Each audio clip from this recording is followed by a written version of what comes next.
ప్రభునందు ప్రియమైనటువంటి నాతోటి సహోదరులందరికీ మన ప్రభువును రక్షకుడైన యేసుక్రీస్తు నామములో మీ అందరికీ వందనాలు తెలియజేస్తూ ఉన్నాం.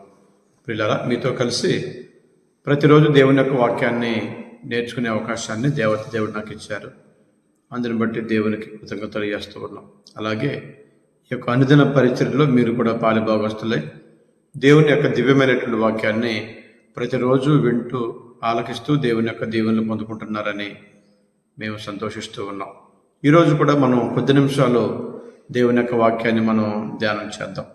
నాతోటి ప్రియమైన వాళ్ళరా, దేవుని వాక్యాన్ని ధ్యానిస్తున్నప్పుడు, దేవుని వాక్యాన్ని గ్రహిస్తున్నప్పుడు మన జీవితాలు అలా ఉన్నాయో లేదో మనం పరిశీలన చేసుకుంటే ఖచ్చితంగా దేవుడు ఆయన వాక్యం ద్వారా మన జీవితాలు మారుస్తారు. ఒకవేళ కేవలం వినేవారికి మాత్రమే మనం పరిమితమైతే దేవుడు మన హృదయాలు తెరవడు. కనుక మీరు కేవలం వినడం మాత్రం కాకుండా గ్రహించి అర్థం చేసుకుని దాని ప్రకారం జీవించాలని మీ అందరినీ ప్రేమతో కోరుతూ ఉన్నాం. ఈ సమయంలో కొద్ది నిమిషాలు మనం దేవుని యొక్క వాక్యాన్ని మనం ధ్యానం చేద్దాం. ఈరోజు మనం ధ్యానం చేయబోయేటువంటి అంశం ఏంటంటే దేవునికి విరోధమైన హృదయము. నిన్నటి దినాన మనము దేవునికి ఇష్టమైన హృదయాన్ని గురించి మనం ఆలోచన చేశాము.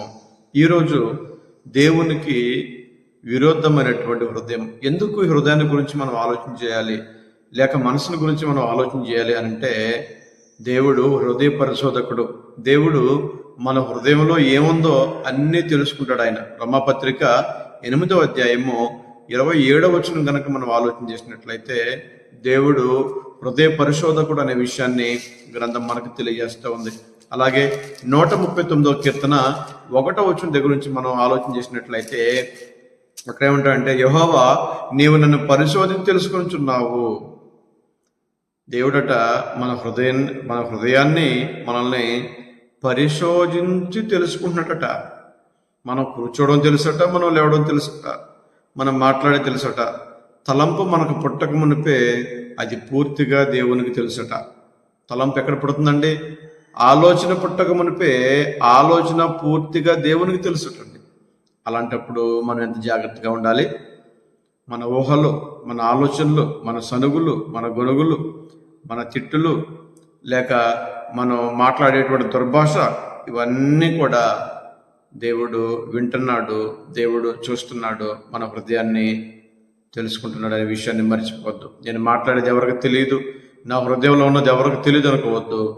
దేవుడు హృదయ పరిశోధకుడు. దేవుడు హృదయంలో ఉన్నదాన్ని ఖచ్చితంగా ఆయన తెలుసుకుంటారు. తెలుసుకుని తగిన కాలమందు మనకు పనిష్మెంట్ అనేటువంటి ఇస్తారు. కనుక ఆ పనిష్మెంట్ని మనం తప్పించుకోవాలంటే, శాపానికి గురి కాకుండా ఉండాలంటే ఖచ్చితంగా మనం మన హృదయాన్ని భద్రపరచుకోవాల్సినటువంటి అవసరం ఉంది.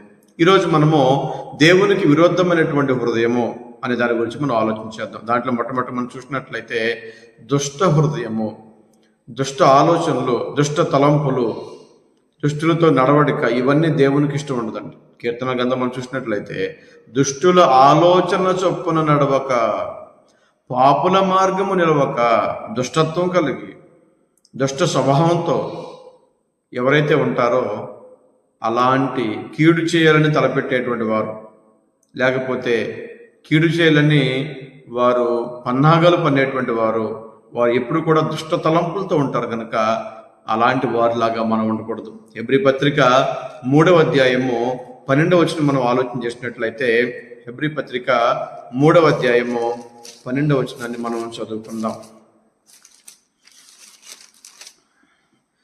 సహోదరులారా, జీవము గల దేవుణ్ణి విడిచిపోవునట్టి విశ్వాసము లేని దుష్ట హృదయము మీలో ఎవని ఎందైనను ఒకవేళ ఉండునేమో అని జాగ్రత్తగా చూచుకునుడి. దేవుని వాక్యం మనకి చాలా స్పష్టంగా చెప్తున్నటువంటి విషయం ఏంటంటే, సహోదరులారా, జీవము గల దేవుణ్ణి విడిచిపోవునట్టి విశ్వాసము లేని దుష్ట హృదయము మీలో ఉందేమో చూసుకోమంటున్నాడు. మరి మనలో ఎలాంటి విశ్వాసం ఉంది? దేవుణ్ణి విడిచిపెట్టేటువంటి విశ్వాసం ఉందా? ఒకవేళ ఆ విశ్వాసం ఉంటే దాన్ని దుష్ట హృదయము అన్నాడు. ఒక వ్యక్తి దేవుని విడిచిపెడుతున్నాడంటే ఇంకో వ్యక్తి వేరే దానికి దగ్గర అవుతున్నాడని అర్థం. దేవుణ్ణి మర్చిపోతున్నాడంటే లోకానికి దగ్గర అవుతున్నాడని అర్థం. దేవుణ్ణి ప్రేమించట్లేదంటే సాతాను ప్రేమిస్తున్నాడని అర్థం. దేవుని కార్యాలు నచ్చట్లేదంటే లోక సంబంధమైన దుష్ట కార్యాలు నచ్చుతూనే అర్థం.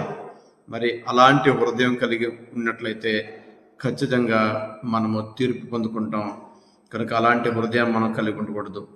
దుష్టుల ఆలోచన చొప్పున నడవకూడదు, పాపుల మార్గం నిలవకూడదు, దుష్ట తలంపులతో దుష్ట ఆలోచనలతో మనం ఉండకూడదని దేవుని వాక్యం మనకు తెలియజేస్తూ ఉంది. అలాగే రెండవదిగా మనం ఆలోచన చేసినట్లయితే చెడ్డ హృదయం, చెడు హృదయం. చాలామంది హృదయంలో ఉన్నది ఎవరికి తెలియదులే, హృదయంలో ఆలోచించింది ఎవరికి తెలియదులే, హృదయంలో తిట్టుకున్నది ఎవరికి తెలియదులే, హృదయంలో సనిగింది ఎవరికి తెలియదులే అని అనుకుంటారండి. కానీ హృదయంలో ఏం చేసినా కూడా, మనసుతో ఏం చేసినా కూడా అది పూర్తిగా దేవునికి తెలుస్తుంది. మిరియామనుకుంది హృదయంలో సనిగింది, కానీ ఆ సనుగులు దేవుడు విన్నాడు కదా. హృదయంలో నువ్వు ఏం చేసినా కూడా అది పూర్తిగా దేవునికి తెలిసిపోద్ది. 139వ కీర్తన మనం చెప్పుకున్నాం కదా, మనకు తలంపు పుట్టక మునిపే అది పూర్తిగా దేవునికి తెలుసు అన్నాడు. మాట మన నాలుక రాక మునిపే ఏం మాట్లాడుతాం మనం మాట్లాడక ముందు అది పూర్తిగా దేవునికి తెలుసు. ఏమండి, తలంపు పుట్టక మునిపే దేవునికి తెలుసు అంటే దేవుడు ఎంత శక్తిమంతుడండి. మరి అలాంటి దేవుని దగ్గర మరి ఎలాగ పడితే అలాగ మనం ఉండటం, ఎలాగ పడితే అలా జీవించడం తగునా చెప్పండి? అది క్షేమం కాదని మీకు ప్రేమతో తెలియజేస్తూ ఉన్నాను. ఆదికాండము 6వ అధ్యాయము 5వ వచనాన్ని మనం చదువుకున్నట్లయితే, ఆదికాండము 6వ అధ్యాయము 5వ వచనం చదివినట్లయితే, నరుల చెడుతనము భూమి మీద గొప్పదనియు వారి హృదయం యొక్క తలంపుల ఊహ ఎంతయు ఎల్లప్పుడూ కేవలము చెడ్డదని చూసి. నరుల హృదయాల్లో ఉన్నటువంటి ఊహ, తలంపు ఎల్లప్పుడూ కేవలము చెడ్డదే. సగటు ఒక మనిషి రోజుకి 10,000 ఆలోచన చేస్తే దాదాపు 9,000 ఆలోచనలు కంటే ఎక్కువ చెడ్డ ఆలోచనలే ఉంటాయి. యోగ్యమైన ఆలోచనలు, ప్రయోజనకరమైన ఆలోచనలు, దేవునికి ఇష్టమైనటువంటి ఆలోచనలు చేయడం మానవుల్లో చాలా అరుదుగా కనపడుతూ ఉంటారు. కనుక ఇక్కడ దేవుడు మాట్లాడినటువంటి మాట ఏంటనంటే, అక్కడ చూద్దాం, నరుల చెడుతనం భూమి మీద గొప్పదనియు వారి హృదయంలోని ఊహ ఎంతయో కేవలము చెడ్డదే. మరి నీ హృదయం ఎలా ఉంది? చెడు హృదయమా? మరి చెడు హృదయం కలిగినటువంటి నోవహు కాలంలో ఉన్నటువంటి ప్రజల పరిస్థితి ఏమైంది? జల ప్రళయం ద్వారా దేవుడు వాళ్ళందరూ నశింపజేశాడు. మరి నీ పరిస్థితి ఏంటి? నీ పరిస్థితి ఏంటండి? ఒకవేళ నీకు జలప్రళయం రప్పించకపోవచ్చు, కానీ నిన్ను నాశనం చేయడానికి ఇంకా చాలా ఉంటాయి. జలప్రళయమే ఇప్పుడు రావాల్సిన అవసరం లేదు. ఆర్థిక సమస్య చాలదా? జలప్రళయం రావాల్సిన అవసరం లేదు. అనారోగ్య సమస్య చాలదా? జలప్రళయమే రావాల్సిన అవసరం లేదు. కుటుంబ సమస్యలు చాలవా? జలప్రళయమే రావాల్సిన అవసరం లేదు. ఉద్యోగ సమస్యలు చాలవా?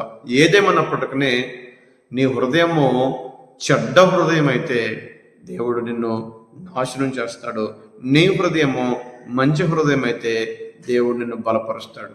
కనుక నీ హృదయం ఎలా ఉంచుకోలేనటువంటిది దేవుడు నిర్ణయం నీ మీదే పెట్టాడు. నీ నిర్ణయాన్ని బట్టే నీ భవిష్యత్తు ఆధారపడింది. నీ నిర్ణయాన్ని బట్టే భూమి మీద నీ ఆయుష్ ఆధారపడింది. అది మీరు మర్చిపోవద్దు. 8వ అధ్యాయము 21వ వచనాన్ని మనం ఆలోచన చేసినట్లయితే, అప్పుడు యెహోవా ఇంపైన సువాసన ఆగ్రహించి ఇక మీద నరుల బట్టి భూమిని మరలా శపించును. ఎందుకనగా మరలా నరుల ఆలోచన వారి బాల్యము నుండి చెడ్డది. నరుల ఆలోచనలు చెడిపోతున్నాయి, నరుల తలంపులు చెడిపోతున్నాయి, వారి కార్యాలు చెడిపోతున్నాయి. నరులు ఏది ఆలోచిస్తే అది చేస్తారు, ఏది తలంచితే అది చేస్తూ ఉంటారు. కనుక మనం కూడా అంతే కదండి. మనం ఏమనుకుంటే అది చేస్తాం. అది మంచా చెడ, మాట్లాడొచ్చా మాట్లాడకూడదా, వెళ్ళొచ్చా వెళ్ళకూడదా, చెయ్యొచ్చా చేయకూడదా అనేటువంటి వివేచన జ్ఞానం మనకున్నదండి. అలాంటి జ్ఞానం లేకపోతే మన హృదయం చెడ్డ హృదయంగా ఉంటుంది. అలాగే 3వది మనం చూసినట్లయితే అవివేక హృదయం. అవివేక హృదయం, వారి అవివేక హృదయము అంధకారమాయను అంటాడు రోమపత్రిక 1వ అధ్యాయం 22వ వచనం. తాము జ్ఞానులమని చెప్పుకొనుచు బుద్ధిహీనులైరి. నేను జ్ఞానవంతుడిని, నేను తెలివిగలవాడిని, బైబిల్ అంతా నాకే తెలుసు, బైబిల్ ఏదైనా చెప్పగలను, మేము సీనియర్, లేకపోతే మేము పరిశుద్ధులు, మాకంతా తెలిసినటువంటి భావం కలిగిన వారు అవివేకులట. వారి అవివేకము అంధకారమయను, తాము జ్ఞానులమని చెప్పుకొనుచు బుద్ధిహీనులైరి. ఒకవేళ నేనే జ్ఞానవంతుడిని, నేనే తెలివిగలవాడిని, నాకే అంతా తెలిసినటువంటి భావాలతో ఉంటే నువ్వు అవివేకని దేవుని వాక్యం మనకు తెలియజేస్తూ ఉంది. ఈ లోక సంబంధమైనటువంటి జ్ఞానం ఎంత సంపాదించినా అది నీకు ప్రయోజనం లేదనే విషయాన్ని మనం అర్థం చేసుకోవాలి. నాతోటి ప్రియమైన దేవుని బిడ్డలారా, అవివేక హృదయం కలిగి జీవించకుండా జాగ్రత్త పడాలని ప్రేమతో తెలియజేస్తూ ఉన్నాను. 4వది మనం చూసినట్లయితే కఠిన హృదయము, బండలాంటి హృదయము. రోమాపత్రిక 2వ అధ్యాయము 5వ వచనాన్ని మనం చదువుకున్నట్లయితే, రోమాపత్రిక 2వ అధ్యాయము 5వ వచనాన్ని మనం చదువుకుందాం. రోమాపత్రిక 2వ అధ్యాయము 5వ వచనం చదువుకుందాం.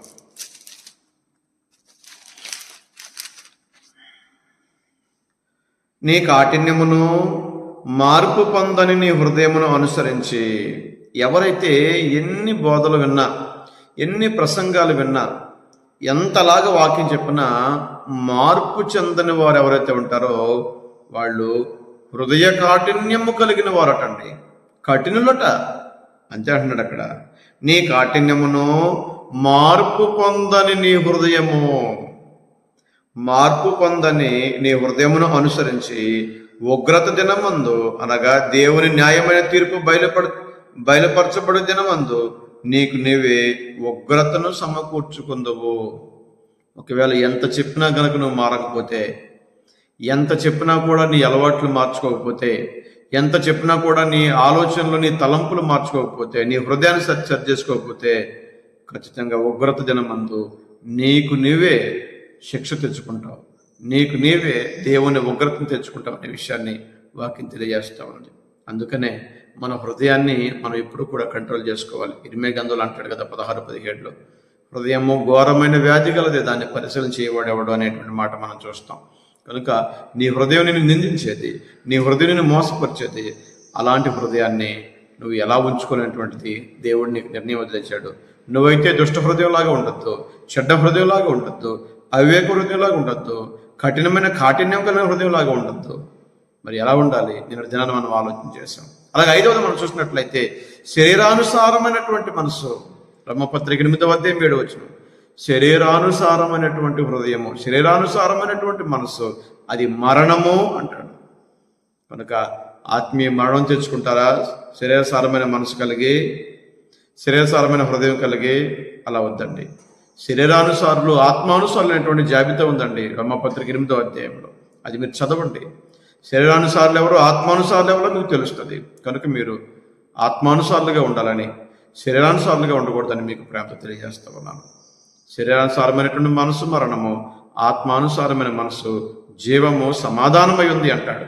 కనుక మీరందరూ జీవం కలిగి ఉండాలని, అలాగే దేవుని ప్రేమను పొందాలని, దేవుని దివ్యమైనటువంటి వాక్యాల చేత మీ యొక్క పరిస్థితులను, లేకపోతే మీ యొక్క కార్యాలను, లేకపోతే మీ అలవాట్లు చక్కపరచుకోవాలని మీ యొక్క ప్రేమతో తెలియజేస్తూ మీ అందరికీ వందనాలు తెలియజేస్తూ ఉన్నాం.